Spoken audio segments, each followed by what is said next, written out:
വലിയതാണ്. ആമേൻ. സ്തോത്രം. അപ്പം അങ്ങനെ ദേശം വിട്ടു പോകും. അപ്പം എല്ലാവരും ദേശം വിട്ടു പോകുന്നു. ഒരു വിധവ അവിടെ ഉണ്ടെങ്കിൽ അതിനർത്ഥം ഇത്ര മാത്രമേ ഉള്ളൂ, അവളെ ആരും കൂടെ കൂട്ടിയിട്ടില്ല. ഈ വിധവയുടെ പ്രശ്നം എന്താ? അവൾ ഒന്നാമതേ ഒരു ബാധ്യതയാണ്.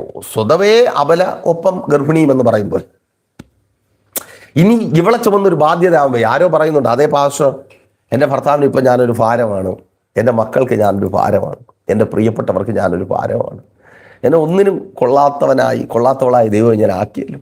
മറ്റുള്ളവരുടെ മുമ്പിൽ ആശ്രയിച്ച് മറ്റുള്ളവർക്ക് വേണ്ടി മറ്റുള്ളവരുടെ മുമ്പിൽ കൈനീട്ടി ജീവിക്കുന്നവനാക്കി. കേൾക്ക്, അനേകരുടെ ആമേൻ മുൻപിൽ കൈനീട്ടുന്നവളായി, അനേകർക്കൊരു ബാധ്യതയായി മാറിയെന്ന് ചിന്തിച്ചായിരിക്കുന്ന നിന്നെ അനേകർക്കൊരു ആശ്രയമായി, അനേകർക്കൊരു ബലമായി എൻ്റെ ദൈവം മാറ്റുവാൻ പോകുക. ദേശത്തിലെ അത്ഭുതമായി, കുടുംബത്തിലെ അത്ഭുതമായി എൻ്റെ ദൈവം നിന്നെ മാറ്റുവാൻ പോകുക. വിശ്വാസത്തോടെ പ്രാർത്ഥിച്ചു തുടങ്ങി. നിന്റെ ദേശത്തിലെ അത്ഭുതമായി, നിന്റെ കുടുംബത്തിലെ അത്ഭുതമായി, നിന്റെ